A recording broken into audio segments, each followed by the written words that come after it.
shot, but it's all good.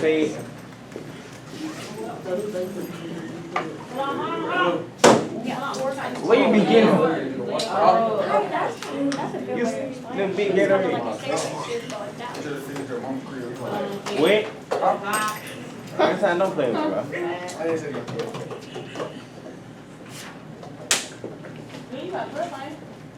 Man, you didn't let me turn in my answer. You tell Chad minutes. I wasn't really done. ain't even started. You hadn't really started. I was trying to type something. Class started 9 minutes ago. Why haven't you started?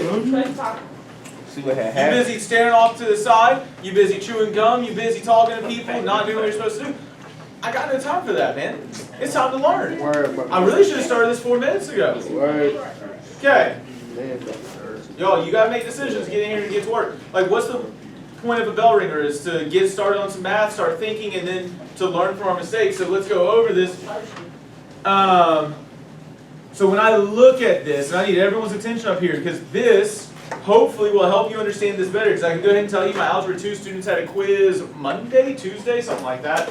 No, yesterday. We had a quiz, yeah, yesterday was Tuesday. They had a quiz and they did not know how to create a statistical question that collected categorical data. They didn't know how to create a non-statistical question that collected numerical data. So we need practice doing this. So let's analyze each other's answers without knowing who said what. Alright? So we have this first one up here. What is everybody's favorite subject? Let me ask you, is that statistical? No. Yes. It's a talk about something. Yeah. And everybody else got a different opinion. Everybody's got a different opinion, right? Yes. Okay. So is that statistical? Does it have I like that language. What do you say, Gabe? Has variability, right? Will there be variability in the responses to that question? Yes. 100%. Is the data categorical? Yes. Yeah. So great question. Does anyone know how we would rewrite this to be a survey question? So remember, a survey question is the question you go around and ask people.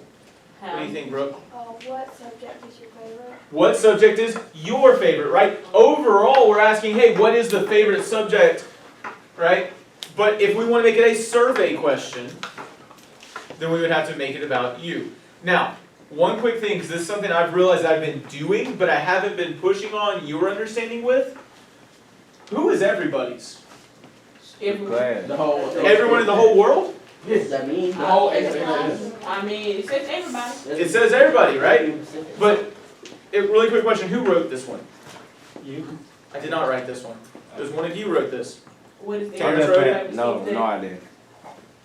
I ain't even gonna lie. y'all scared to say who? You got names on it? It sure got a name on it, cuz. Michaela, why are you scared? Who that is? The girl right behind you. Michaela. Michaela, who are you talking about when you said it's everybody's favorite subject? Or what is everybody's favorite subject? I meant to say students, but I said everybody. Okay, but even then I want to clarify. When you say students, which students? Say again. This class. This class. Notice the difference between what Michaela said and what Anton said. Michaela's saying, hey, what is everyone's favorite subject in this class? Is that different than Anton's idea of everybody at Hillcrest? Yeah. That's known as the population. And your population needs to be defined. If you've ever looked at the questions I've created, I would ask questions like, what is the favorite subject of students at Hillcrest High School? How many recs, or what is a typical number of recs that students at Hillcrest High School have been in? When we create questions, we need to define the population, right, London? Yeah. You paying attention? Yes, I like food. Okay. Yeah. So we need to pay attention and be careful about that. That's not something I would expect you to do right now because I've made the mistake and haven't clearly said that before. But you need to define what population you're talking about. All right, so here's a question. How many crickets are in the wild? How you supposed to know that? Okay, now, hold on one second. Hold on one second. Are we supposed to know that answer? No. No, okay. You're not supposed to know that answer, but okay, why do you think it's non-statistical? There's no variability. Guys, if I ask how many crickets are in the wild, I don't know what the answer is, but how many answers are there? More than one. One. Yeah. There's only one correct answer. right? Only one correct answer. There is no way to know how many there are, but there's only one correct answer. There's no variability there. Does anyone else see an issue with that question? There ain't no, question mark at E. Okay, we're not stressing about the question mark. Oh, how many? Say it one more time, Brooke. It's numerical, is the way we say it. Yeah, numerical, right? How do we know it's numerical? Cause it say how many? It says how many, right? If I'm asking how many, Jeremy, what kind of response are you going to get if you ask somebody how many crickets? Huh? You're going to get a number, right? We got to be careful about that. So how many crickets are in the wild? Now, yes, it's numerical, but does anyone know how we could make this a statistical question? Oh, wait. No. Or no, different types. Okay, so what are the different types of crickets in the wild? There's only one. Well, I mean, technically there are two different answers, but if you were to ask someone that, they would be able to tell you exactly what those types are. But could we say, what are the different types of crickets at Hillcrest versus Tuscaloosa County High? Wait, huh? Could we ask the question, what are the types of what are the types of crickets at Hillcrest versus County High? There, there's more than one type of cricket, right? Yeah. Okay. Wireless cricket. No. She said wireless. Could there be different crickets at Hillcrest than there are at County High? Yes. So could there be variability in that response? Yeah. That's making it more variable, right? Maybe we could say, what's a typical number of crickets at different high schools in Tuscaloosa County? Now I'm looking at crickets just around the high schools areas. Could there be a different number of crickets at each high school? Yes. Yes, right? That's introducing variability into the question, okay? How about how many students like the color red? Oh, I messed up. I don't. I just figured out I messed up because you just did that question, so like, yeah. Okay, so what's the issue here? It's number one thing. It's numerical, right? First off. Second off, what's the population you're referring to? No, population. Who are you talking about? Everybody in this class. Everybody in this classroom. Raise your hand if you like the color red in this classroom. 1, 2, 3, 4, 5, 6. Okay, so we got 6 people. How many responses is that? One. There are 6 people in this classroom No. that like the color red. So there's one. Which one? So that's one response, right? So there's no variability in that case.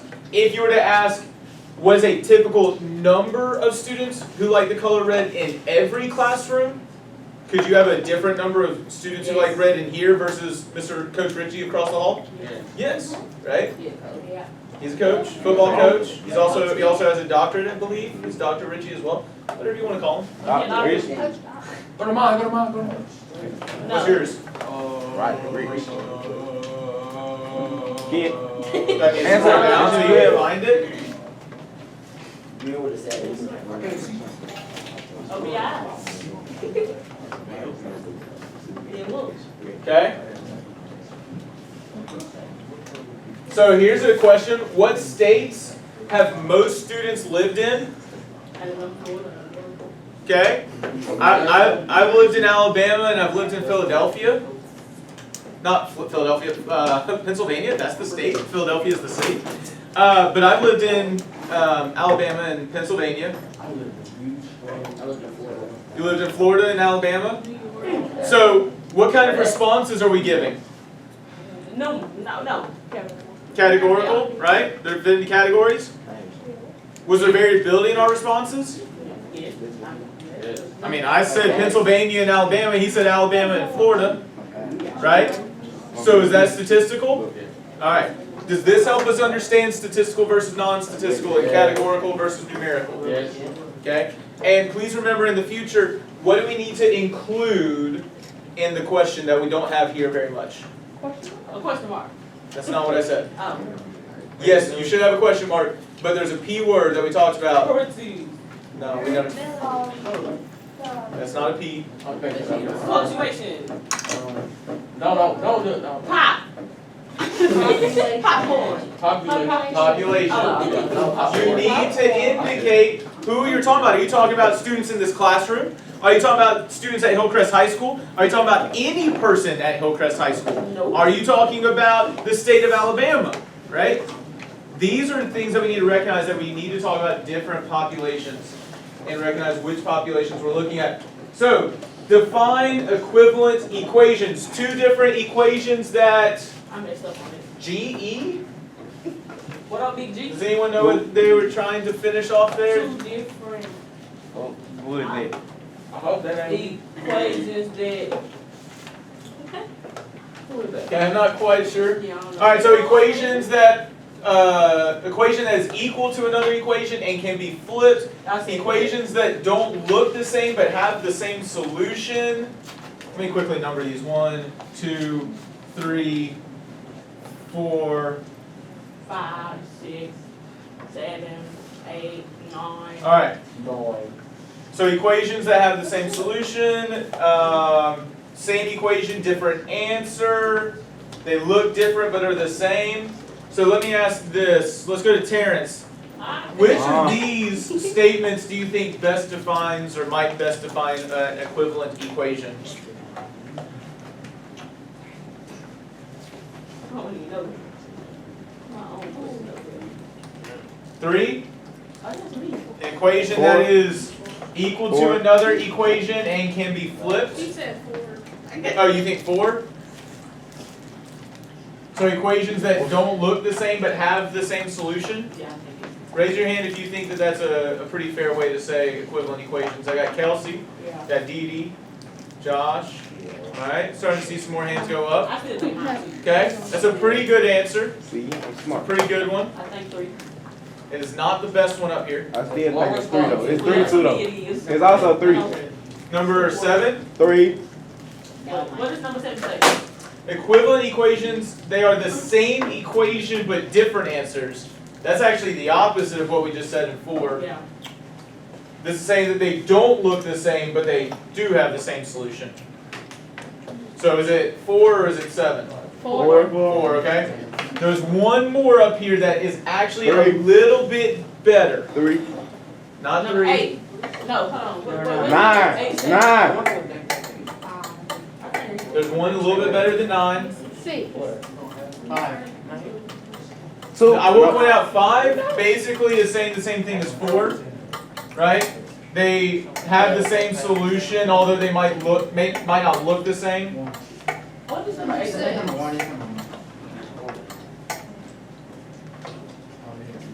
I said number 8, but what does it say? Equivalent equations look different but are the same. Okay.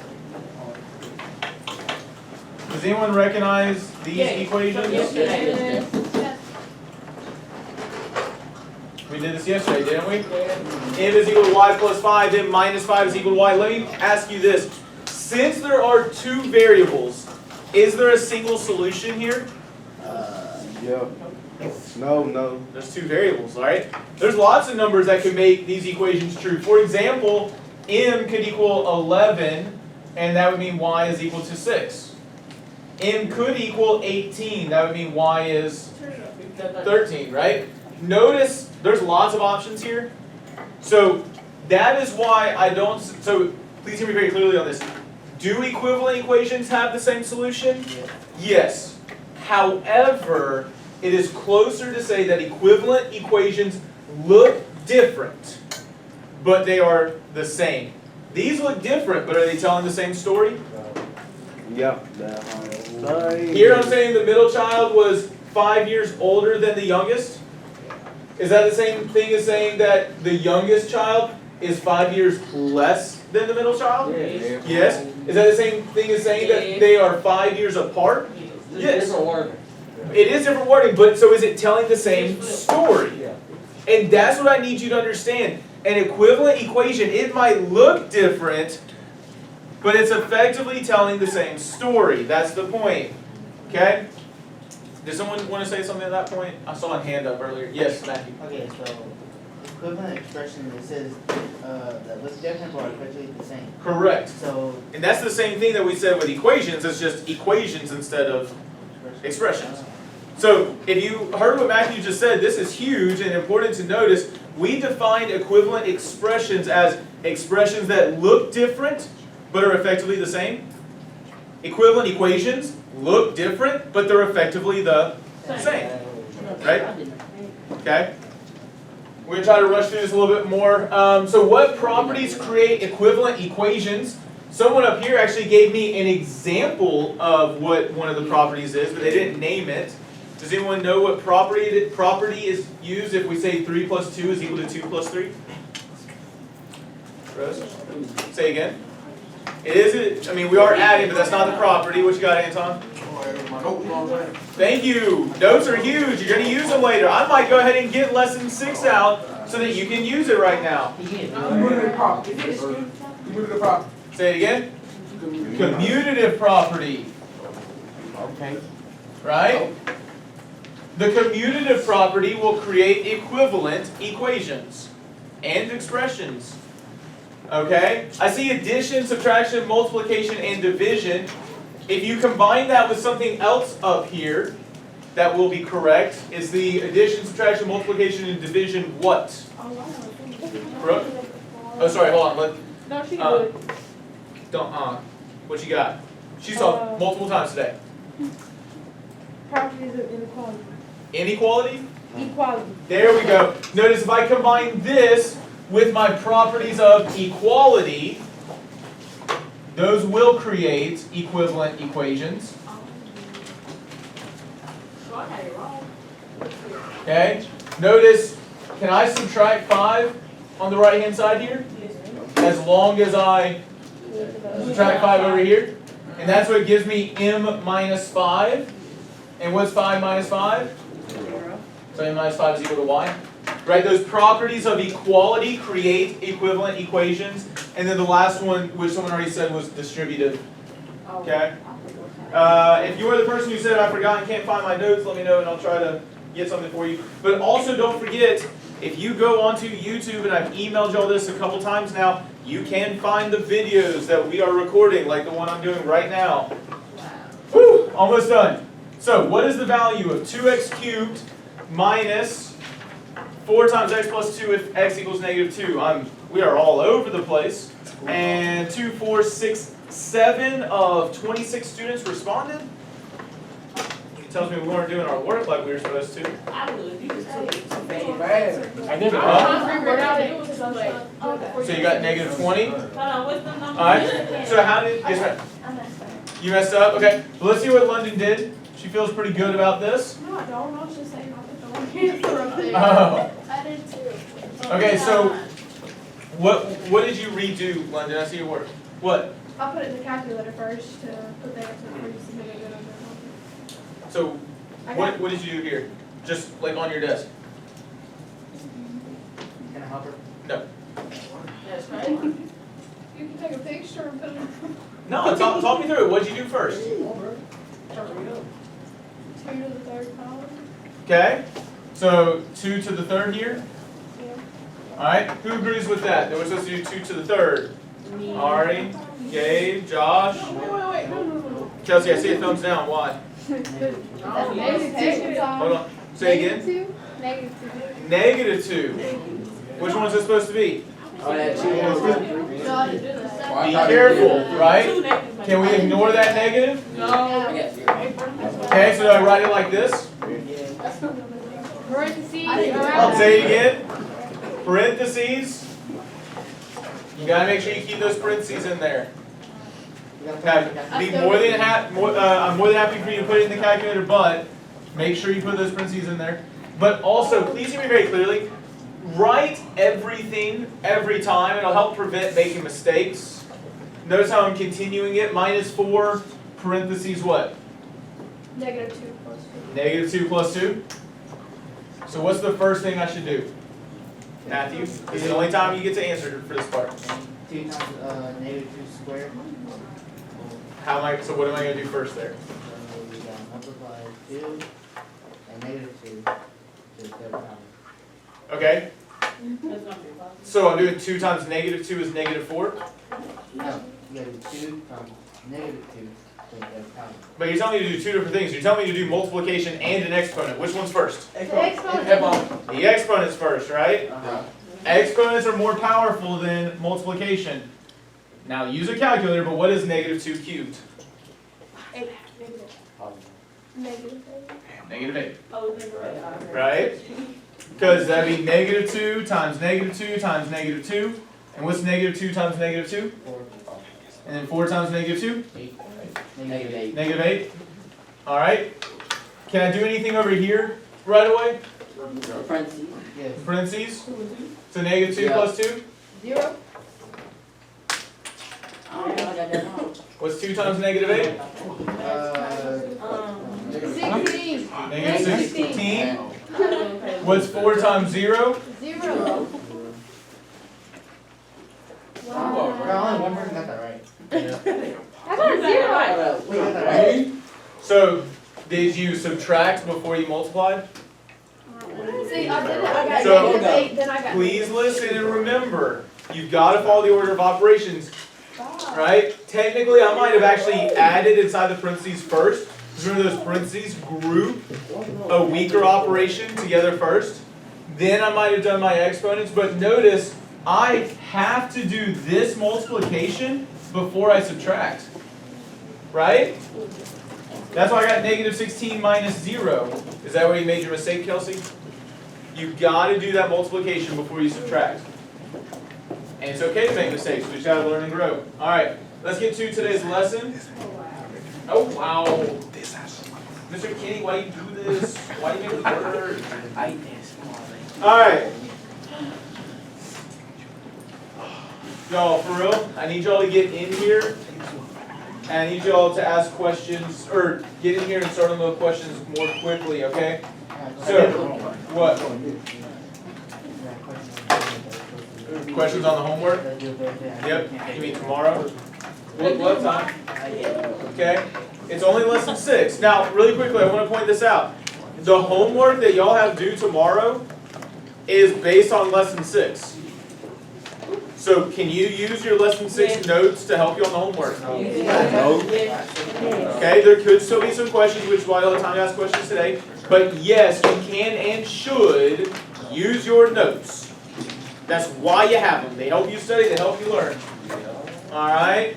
Let's see, Jalen, can you read our first objective for us today, please? I can't see all that. You gotta write that page.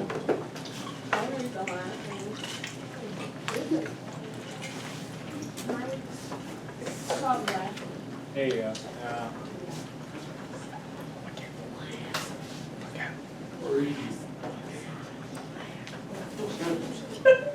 Let me start now. Can tell whether two expressions are equivalent and explain why or why not. Do y'all skip the Okay. I? Somebody skip the I. I can, it's understood. Do you want to read the next one? What do you want to say? Never mind, I'm quick. Okay. Alana, can you read the next one, please? I know it can identify the moves that can be made to transform an equation into an equivalent. Okay. We should know some about this now, shouldn't we? Hopefully. We're going to recap quickly. Okay. Ireland, can you read our last objective, please? I understand that it means for the equations to be equivalent and how equivalent equations can be used to describe the same situation In different in different ways. ways, right? Please note, right, we want to make sure we understand what equivalent equations are, which is why we had that in the warm-up. Alright, so we looked at this right here, we talked about these equivalent expressions, and they were equivalent because they look super different, right? But every time we plug something in, we got the same thing out, right? And then we got to here, and we actually worked all the way through this, and we wrote multiple equations for A, multiple equations for B, and every time those equations were telling the same story, right? And I want to point this out, right? So we took number 2 with the 2m minus 2y equals 10, and we compared that to one of the equations we already wrote. How did we figure out that these two equations were equivalent? So it could be different better or whatever. We should have written some notes that we could get out right now and refer to. Say that one more. Okay, we should have our lesson 6 notes out. Gabe, stop drawing on my calculators. Okay, get your lesson 6 notes out.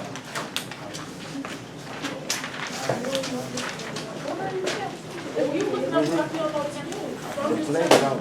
don't know No, I mixed it with some other. Okay. Also, really quickly, I want to point this out. I will start to put it on the opening slide if I need to in the future, but should you need me to tell you to get out the resources for class today, you should know, hey, we're going to pick up where we left off yesterday. Okay? So, what did we do yesterday to realize that these two things were equivalent? Solve. We did not solve them because there are two variables. You can't quite solve them.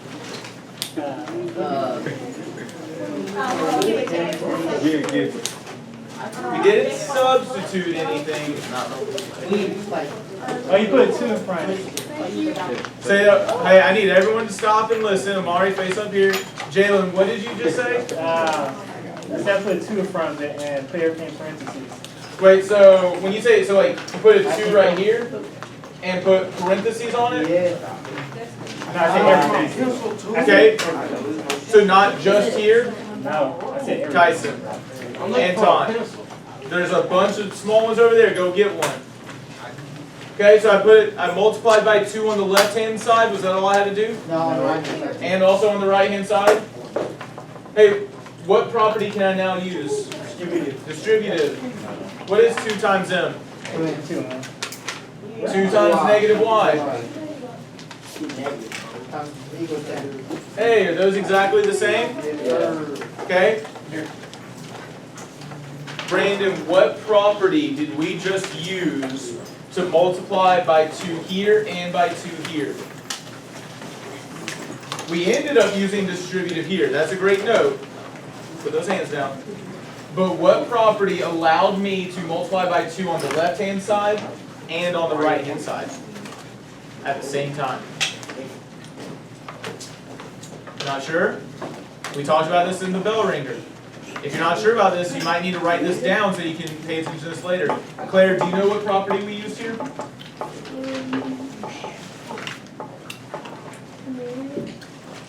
Commutative. Okay, so as a quick reminder, commutative is this, where we switch the order, right? Okay. Rose, what you got? Okay, that's what Brandon said, but distributive is what allowed me to do the 2 times m and the 2 times negative y. What allowed me to multiply by 2 on the left-hand side and at the right-hand side? Say that one more time. It's not an inequality. Ireland. Eyes up here. Tyson. Take up a pencil. Eyes up here. I specifically turned those desks so that you can more easily see the board. Not when you're not facing it.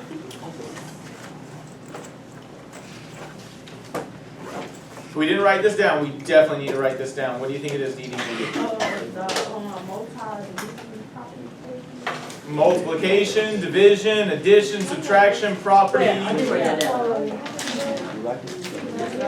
Property of equality. Okay?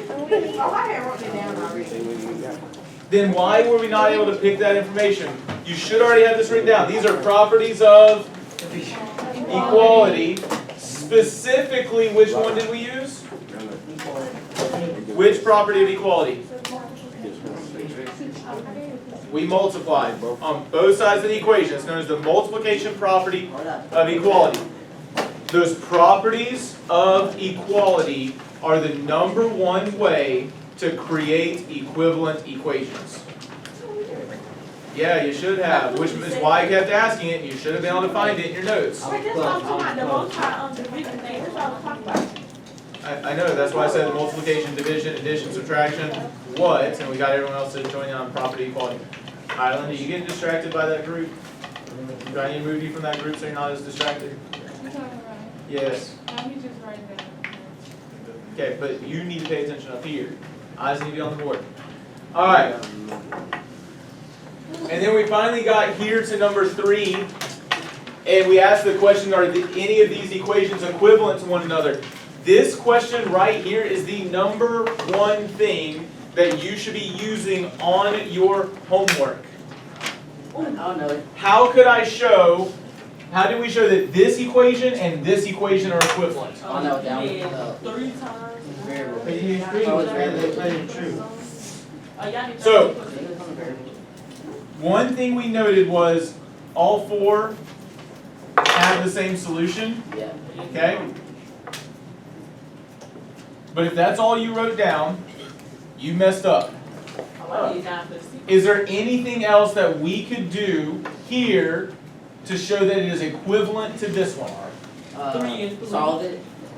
That's what you already did. You found the solution. Oh, What properties did we just talk about? oh, equality. Multiply. Those properties of equality, which have addition, subtraction, multiplication, and division. What could I do to this equation to make it the same as this one? We subtracted. Subtracted how much? We did minus 6. Yeah. Because notice, you see how this 6 is not on the left-hand side? Yeah. And what is 6 minus 6? 0. And then I had to do it on the right-hand side as well? Which was 9. We made 3 8 equals 9. Hey, are those the same? Yeah. So what did we use? We used the subtraction property of equality. Every time that you see it says, hey, are these equivalent? What should you be using? Properties of equality. Every time. That's half the problems on your homework. Okay? 3a is equal to 9. A plus 2 is equal to 5, right? All of these were equivalent. This is the biggest one I want to look at really quickly. 3a plus 6 equals 15. Hey, what could I do to this navy blue equation to get it to look exactly like this one down here, Brooke? What could I divide by? By 3? Okay. Brent, do you have any idea why Brooke said she wants to divide by 3? Like what gave that away? Your name's not Ren.